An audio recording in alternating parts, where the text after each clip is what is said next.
Halo dulur-dulur, selamat datang lagi di channel Aditya Agustiawan. Buat yang baru tahu channel ini, aku ucapin selamat datang. Akhirnya aku bahas Tuban lagi lur. Topik yang paling kalian tunggu-tunggu kan? Tapi sekedar ngasih tahu aja lur, sambil aku cari-cari materi tentang Tuban lagi nih, aku mau selingin topik baru di konten ini, namanya itu Rastik atau cerita mistik. Gak apa-apa ya. Soalnya jujur kalau riset tentang Tuban itu butuh waktu yang agak lama, soalnya sumber-sumbernya itu terbatas banget. Tapi tenang, insya Allah aku bakalan tetap konsisten membahas tentang Tuban kok lur. Biar Tuban kita yang tercinta ini semakin dikenal oleh publik. Udah subscribe belum? Mau nyampein materinya nih.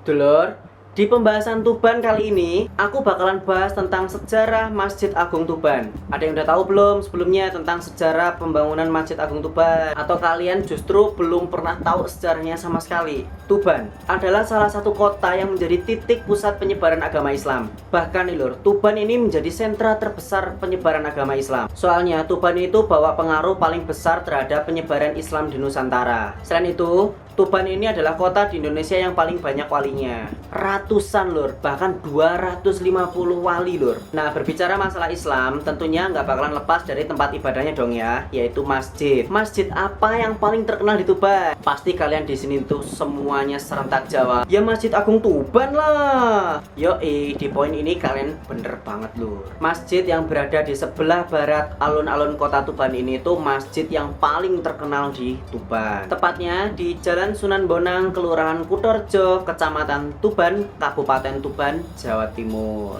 Kalian tahu nggak lur, Masjid Agung Tuban ini masuk di buku 100 masjid terindah di Indonesia. Posisinya disetarakan dengan Masjid Baitur Rahman di Banda Aceh, Masjid Istiqlal Jakarta, Masjid Dian Al-Mahri Depok, Masjid Agung Jawa Tengah Semarang, Masjid Agung Demak, dan lain-lain. Nah lo, bangga nggak? Lanjut nih lur, kalau kalian ditanya siapa yang mendirikan Masjid Agung Tuban, ayo tebak. Apakah kebanyakan dari kalian itu bakalan jawab Sunan Bonang? Iyalah Sunan Bonang, siapa lagi? Apalagi letak masjid ini itu kan sebelahan pas dengan makam Sunan Bonang, ya kan?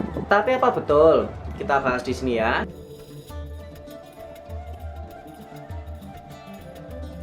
Masjid Agung Tuban ini dulu disebut dengan Masjid Jami Tuban. Masjid ini tuh jadi bukti keberhasilan Islam masuk ke Pulau Jawa lur. Dan sebenarnya lur, yang ngebangun masjid ini tuh bukan Sunan Bonang ternyata lur. Dari Kanjeng Sunan Bonang belum lahir, masjid ini tuh sebenarnya udah ada. Nah, kalau Masjid Astana yang ada di komplek makam Sunan Bonang, nah itu baru bener, itu yang ngebangun Sunan Bonang. Kata Astana yang diadopsi dari bahasa Kazakh itu berarti ibu kota. Mengingat leluhur Sunan Bonang itu berasal dari Asia Tengah lur, di Samarkand. Itu loh kakeknya Sunan Bonang yang berasal dari Samarkand, yaitu Syekh Maulana Ibrahim Samarkandi atau Asmorokondi di Gesiarjo Palang Tuban. Kalau bukan Sunan Bonang, terus siapa dong yang ngebangun Masjid Agung Tuban? Yaitu Adipati Tuban ke-7, yaitu Raden Tumenggung Aryo Tejo, yang memimpin Tuban dari tahun 1401 sampai 1419. Sedangkan Sunan Bonang ini sendiri lahir pada tahun 1465.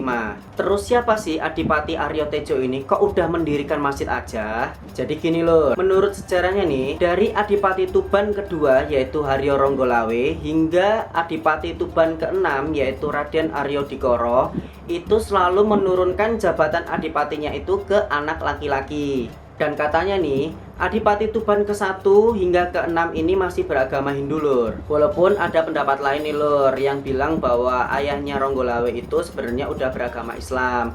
Tapi kita bahas di topik lain aja ya. Kalau dibahas di sini tuh bakalan panjang banget. Nah, berbicara masalah Adipati Tuban ke-6 yaitu Raden Aryo Dikoro itu nggak punya anak laki-laki lur. Adanya cuman anak perempuan aja. Salah satu anak perempuannya yaitu Raden Ayu Aryo Tejo ini dipersunting oleh seorang saudagar dari Arab yang bernama Syekh Abdurrahman atau Syekh Ngabdurrahman yang beragama Islam, yang kemudian diangkat menjadi Adipati Tuban ke-7 yang bergelar Raden Tumenggung Aryo Tejo. Dan notabene Adipati Aryo Tejo ini adalah adipati pertama di Tuban yang beragama Islam. Dan karena beliau ini adalah seorang adipati nih lur, otomatis banyak rakyat-rakyat beliau yang mengikuti ajaran agama Islam juga. Dan Islam cukup berkembang banyak pada saat itu. Dan kemudian Adipati Aryo Tejo ini membangun sebuah tempat peribadatan yang dinamakan Masjid Jami Tuban yang berada di dekat pusat pemerintahan Kadipaten Tuban. Masjid ini tuh dulunya berbahan kayu, berarsitektur Jawa, dan beratap tumpang. Kok bentuknya dulu kayak gitu sih? Beda banget nggak kayak sekarang? Itu ada strateginya lur. Jadi zaman dulu pengasimilasian dan pengakulturasian budaya itu penting banget, yang memudahkan orang Jawa zaman dulu itu untuk menerima Islam. Gaya arsitektur Jawa, beratap tumpang, ini sekilas kan mirip kayak pura Hindu kan lur. Dan ini tuh bentuk pemanfaatan kearifan lokal untuk menarik hati masyarakat Tuban pada saat itu lur. Nah sekarang sudah terpenuhi kan rasa penasaran kalian siapa sih yang ngebangun Masjid Agung Tuban ini?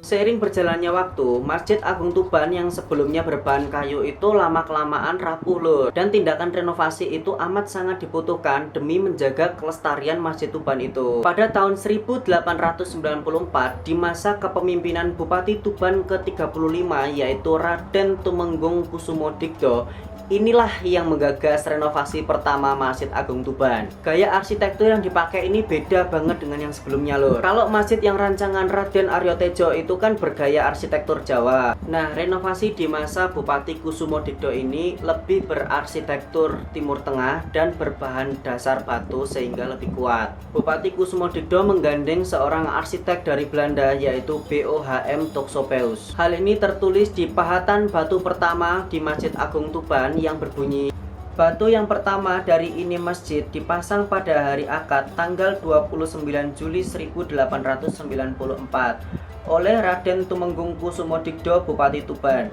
Ini masjid terbikin oleh Tuan Obsikter BOHM Toxopeus. Sekilas setelah direnovasi, bagian depan dari Masjid Agung Tuban ini mirip dengan Masjid Baitur Rahman di Aceh. Ada satu hal lagi yang unik nih lur. Tangga spiral yang ada di dekat mimbar Imam Masjid Agung Tuban ini ternyata ada dua di Indonesia lur. Yang pertama ada di Masjid Agung Tuban ini, yang kedua ada di Gereja Belenduk Immanuel Semarang.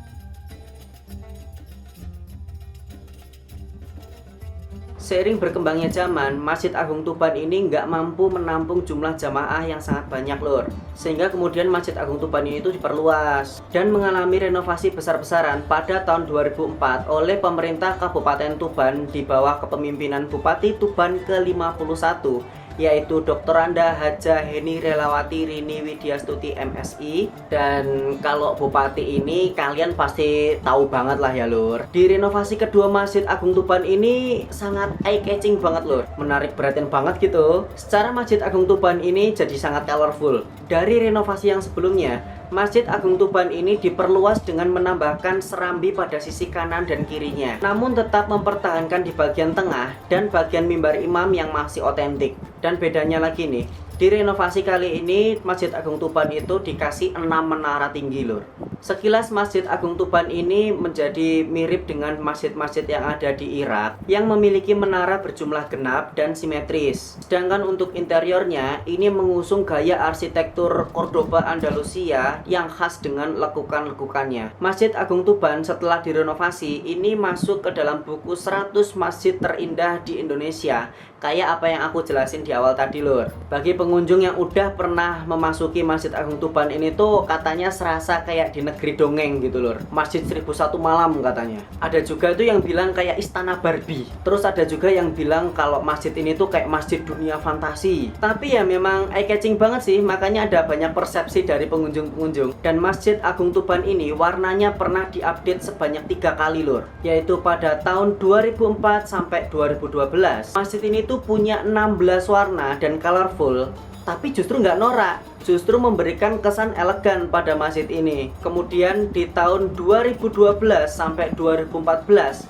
entah kenapa Masjid Agung Tuban ini jadi warnanya ngepink gitu lur, nyentrik banget nggak sih? Kemudian di tahun 2014 hingga sekarang, warna dari masjid ini tuh dieliminasi lur, alias dibikin lebih simple. Ya di update terakhir ini lumayan lah, nggak menghilangkan kesan elegan dan keindahan dari Masjid Agung Tuban ini. Di update warna terakhir ini juga dikasih payung raksasa di halaman Masjid Agung Tuban lur. Dan di halaman tengah Masjid Agung Tuban ini kan sebelumnya ada air mancur lur. Nah sekarang air mancurnya itu dibongkar lur dan dijadikan pelataran untuk jamaah sholat. Nah menurut kalian sendiri lebih suka versi warna Masjid Agung Tuban yang mana nih?